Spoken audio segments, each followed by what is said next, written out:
What is up, everyone? Hytale. Pre-orders are now live. You can now go to the hytale.com website and hit the little pre-order button. I've been waiting since the very first trailer. It's really nice to see it live. I do want to say, if you try to pre-purchase it right now, right at the dot, the backend servers are crashing, so your payment might actually decline. I recommend maybe giving it a couple more hours, as there is a big rush. Let's take a look at what each package is officially going to give you. Now, Hypixel Simon, he's being very clear. If you don't feel comfortable supporting a true early access game, just don't buy it right now. Yes, it's good to give your opinions about everything that's bad with it. That's really good for the community. But if you're not comfortable with an early access, don't buy it. But if you're down for the vision and you believe in a team, it is good to go ahead and give them the support. I want to go ahead and support Simon.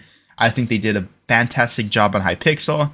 I know they're going to do a fantastic job on Hytale as well. I've been following all the content. Let's get right into it.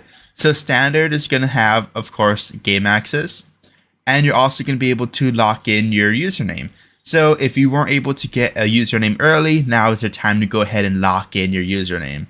But there's a caveat to this.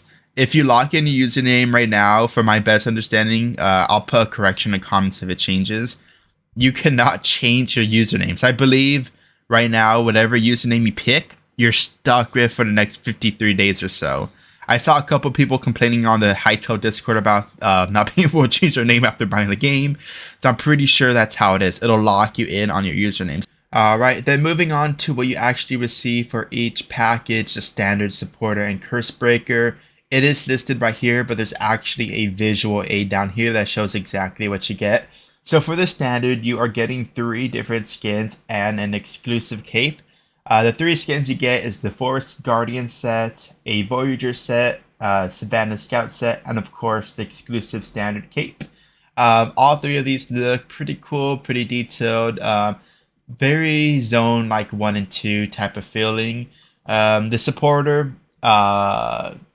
The supported tier also gets those same things you get from standard, but you get an additional set of skins and a cape. You get 3 skins and a goggle and a cape.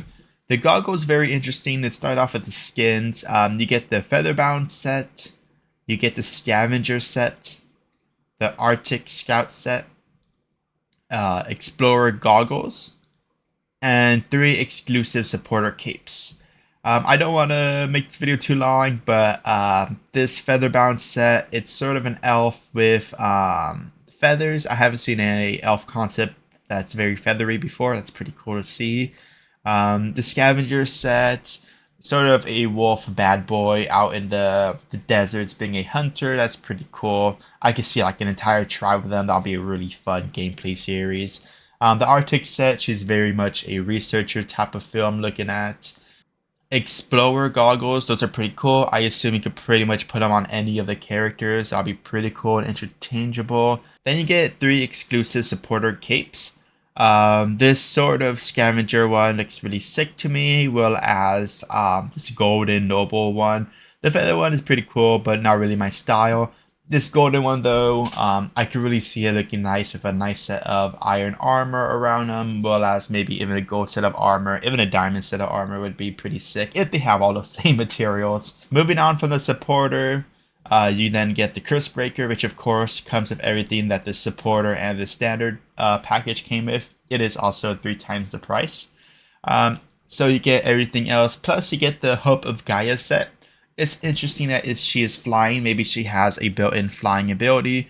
That would be pretty cool to see, but also I think people would rather leave that up to the modders maybe. Very detailed on the hair. I do like what I'm seeing here.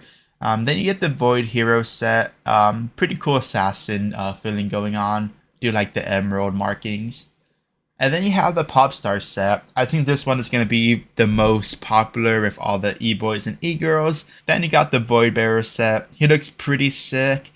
His arm, I don't even know what's going on here. He's looking all pretty messed up. But I do like the details he has. That is a very cool outfit he has going on. Then you get 4 exclusive capes. The Gaia cape looks really cool. Some sort of element on the back of this other sort of assassin cape, I would assume. And then you have a sort of mage, medieval type of cape. That's how I feel about it. Gives me kind of an overlord type of feel. And then you have a golden sort of knight type of feeling over here. These two are definitely my favorite capes. I'm not sure how you feel about the cape dragging on the floor. And yeah, that is it for all 3 of these packages. Moving on to system requirements. Basically, you're going to want at least an i5 or a AMD Ryzen 3. And then CPU different depending on if you're using a laptop compared to a desktop, I believe. So yeah, I already snagged up myself a version of Hytale. I got my username repair VC locked and loaded. I'll have that for the next 30 days. I do plan to start a Hytale server on day 1. We're actually creating a server called Hyperium. It's going to be a medieval survival mode with quests, jobs, character selections, different perks for whatever character you select. A very typical RPG thing. I'm sure there's going to be 100 other servers, but we're going to have our own little unique twist to it. We have a pretty fun concept of basically different towns and different zones, and in those zones you have to pretty much protect your town's core. It's going to be an entire sort of gameplay, and we're going to try to tie it into the Hytale lore, which I do know Simon is rewriting his Hytale lore, so it'll kind of be a fan-based lore. If you want to come just hang out with us on the Discord or join the server on day 1, definitely come join. I'll have the Discord in the description.